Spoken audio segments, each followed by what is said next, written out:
Hey guys, it's TheFrXion here, Tag and Tank 1-2, however you call me, I don't really care. Welcome back to World of Tanks, where today we're playing one of my favorite tanks, I think, of all time, the Type 61. And this thing, it just gets better and better every single time I play it. I don't know why. It's not the fastest, it doesn't have most armor, it doesn't even have any armor to be fair.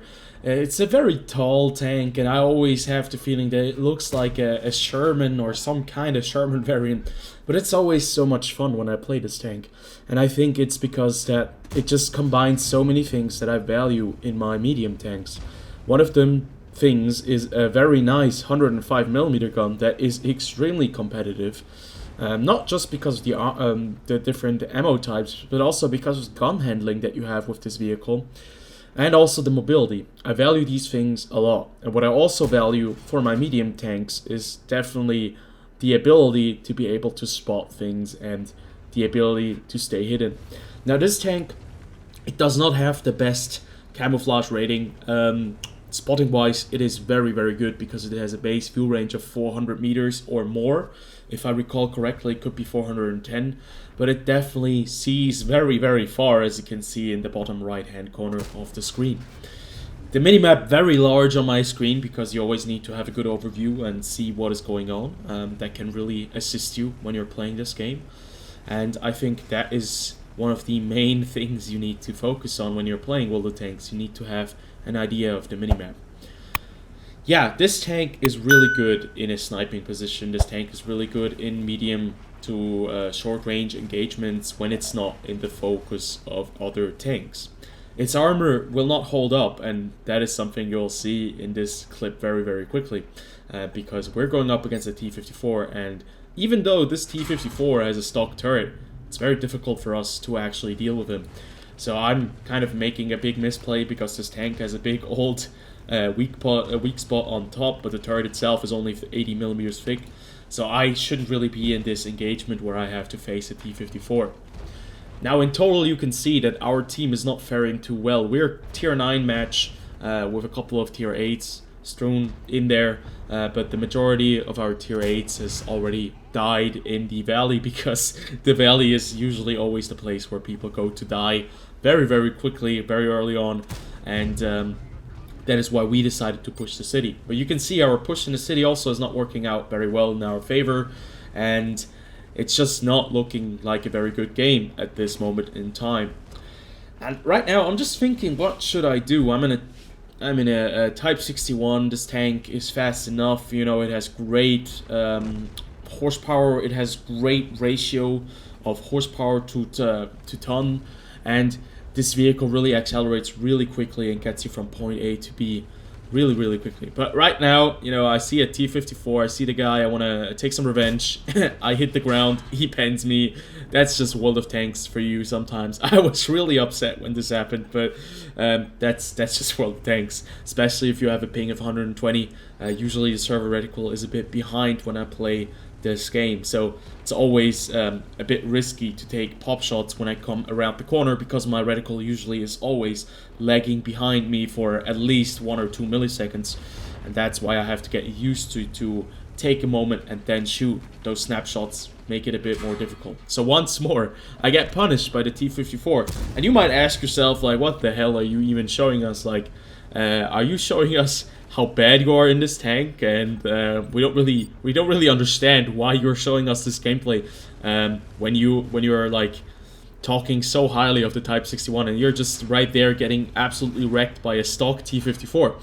Well, that's one of those things, right? The Type 61 is just not a very good tank in these close quarter engagements, and even though I wanted to be a supportive element to this push, I noticed very quickly that that is not going to happen because this T-54 had that corner very much locked down, and he was doing a mighty fine job taking care of us. And then I noticed that they were going to counter push us. So in that moment in time, I realized that it was time for us to get the hell out of here. But before I do that, I just want to get one more pop shot off onto the Waffenträger of Panzer IV, and then we can just get the hell out of here, because unfortunately our team, the Object 430, has run away, and the Scharffutur just doesn't realize that, oh, you know what, there is a Waffenträger coming in from behind. Maybe I should have told him, but I was too busy running away, so I didn't really take the time to tell him that. So I'm just waiting for the Waffenträger to put one into him. We put one into him, 362 damage. I think the base damage, the base alpha on this vehicle is 390 when you have a standard roll. And unfortunately, right here in this scenario, you can see that it's not looking very good. We do get one shot into the STA2 on the move though, and that was quite entertaining to see, because that doesn't usually happen. But right here, this is where the game actually gets interesting, because now we can start getting into the strengths of the Type 61. Because this tank has 3 different shell types. It has AP, it has heat, and it has high explosive. Now, obviously the shell types are just like some other vehicles, but what is really interesting is that the shell velocity of the AP is very high, 1185, which is almost on the level of some APCR shells. And then the heat shells, which are very, very nice to have more flexibility, they have 330 millimeters of penetration. So that gives you really a lot of flexibility to engage any kind of vehicle on the enemy team. And it really works out quite nicely. So right here we're trying to defend the base. We still have 2 tank destroyers. And the initial thought was, oh my god, we're going to get absolutely rolled by 6 or 7 tanks, and we're only going to be 3 tanks. Actually turned out to be only a 5 versus 4 engagement with 1 artillery piece per side. But you can see we're sitting in the back here in the corner. There's a little spot where you have a little bush right here, and if you use it correctly, you can actually make this tank work out quite nicely. We bounced the E75TS, I think because we just turned the turret in time when he fired, and the shot must have bounced off somewhere. And we get some nice assistance damage with the WZ-111. I go out there again. It's a bit of a ballsy move, I know, but the E75 actually just tracks us, and sometimes you have to get lucky to actually achieve anything in this game. And you can see that we know that there's a WZ over there, we know there's a STA2, there's a GW Tiger somewhere, and there's an E75 hiding somewhere in the J or K line. So we know that we have to take care of this WZ-111, and artillery, oh right there, artillery comes in, but artillery puts a big shot into him, and we do quite a bit of damage. So our damage total moves up to 4,740, and somebody does spot the E75TS.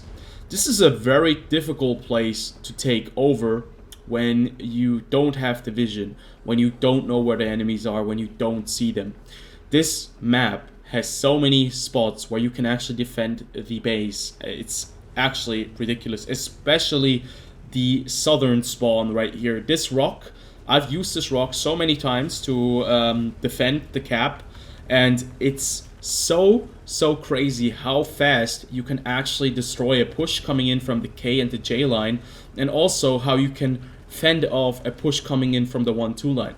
The 1-2 line usually here is a bit more of a problem when you're trying to defend the K-J line and the 1-2 line, because the 1-2 line offers more cover.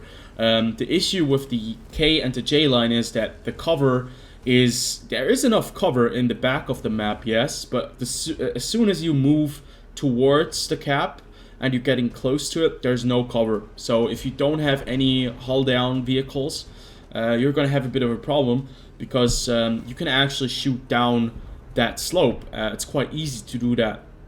So that is one of the biggest issues when you're playing this map and you're trying to defend this part, or when you're trying to attack this part, to be more precise, because attacking this part is really not very easy. So right here you can see we managed to defend, and now we're going to go through the absolute graveyard that is the 1-2 line, and we're going to try to go to the enemy base. Now, I think it's very nice to see that the M53-55 is following us as well, because I'm only at 322 HP. If the STA2 sees me, I'll probably have to fire once or twice to take him out. he has to fire once or twice, and it's always nice to have additional HP with me so that he might just, you know, catch the fire. At this moment in time, we don't know where the STA-2 is. I'm expecting the STA-2 to be sitting somewhere at the base, defending it from us, and probably somewhere in the corner at A8 or A9. And thus, we have like the ability to maybe capture, or at the same time, just put up an ambush. The STRV-103, we did communicate. I told him it would be best if he would stay back so that our base is protected in case the artillery or the STA-2 make a move for our base. But so far, I think we kind of have the feeling that they're just sitting at the back, which is quite interesting because the STA-2 probably had the best view range out of the 4 tanks that we're pushing. And the STA-2, who was in a platoon with the Waffenträger of Panzer IV at that time, he kind of left him out to dry. Like he didn't move in, and I have to be honest, I can't understand it because the STA-2 is a tank that is not very well armored. It's also a tier 8 vehicle in this tier 9 matchup, but at the same time you have at least top speed of 50 kilometers per hour. You have view range of up to 380 meters if I recall correctly, so you could have been a real asset to the enemy team. Now the E75, obviously there's always luck involved when you're playing such games, but E75 was really unlucky with those 2 shots on me. He did not go through, even one APCR shell that just didn't go through me because he hit my tracks, but sometimes you just got to be lucky, right? Unfortunately for us right now, the timer is ticking down. We don't spot anyone, so I'm expecting them to be in the city or somewhere in the corner at A8, A9, or B8, B9. So what I'm doing right now is I'm telling the artillery that I'm going to move up here. I'm going to go into the bush, and I'm going to see if I can spot anything. I do have the view range advantage. I should be able to spot the STA-2 if he's out there, and I'm telling the artillery to cap because I'm kind of using the artillery as bait. Because if the artillery is capping, they know that we are at their base, and they will have to make a move. That means that the artillery is kind of out in the open, but I'm expecting the artillery to have enough camouflage values to stay hidden, while I can actually spot the STA-2 when he moves into the base, or the artillery is moving into the base. Right here you can see that the artillery is just going to fire in a second from the city. Let's just look over there. It should be coming in because the artillery is kind of panicking. The enemy team was quite smart. They moved everything into the city because that was the place where they had like the furthest distance from us and probably the most cover. And the artillery just fired, but he did not splash our M53-55 because it was actually quite close, but looks like the splashing just doesn't splash as much as it used to. So I'm kind of confident that I can move into the cap circle, but oh no, tragedy strikes. The STA-2 has been waiting there all along. He's been sitting in a bush and he just spotted us. But our STRV is a player that just doesn't sit around, and he moved in and he took out the artillery. I know that the STA-2 is over here, so I'm just waiting for him to take a pop shot at him, and I do spot him. So right there, artillery is also trying to take him out, but that kill is gonna come to me, and we win this match after having a very nice little defense on the other side of the map. And I gotta commendate, or I'm not even sure what you call it. I gotta recommend the artillery and the Stridswagen because they both played a really important part in this defense and in the win at the end. But it was very nice because you could just see what kind of a tank you have on your hands when you're playing this this Type 61. It's just such a nice vehicle. It's so much fun because it is so flexible, and all the medium tank players who like light tanks, who like the mobility aspect of the mediums, they will really enjoy this tank. If you're a medium tank player who doesn't like mobility and prefers armor instead, well, this is probably going to be the most hated tank that you can have. But it's so much fun when you like the faster, the mobile mediums, the ones that can flank, the ones that can snipe, the ones that can spot. What more do you want? And that is enough for me from today. Hopefully you guys did enjoy this gameplay, and I'll see you guys on the next one. Until then, have a good one. I'm out.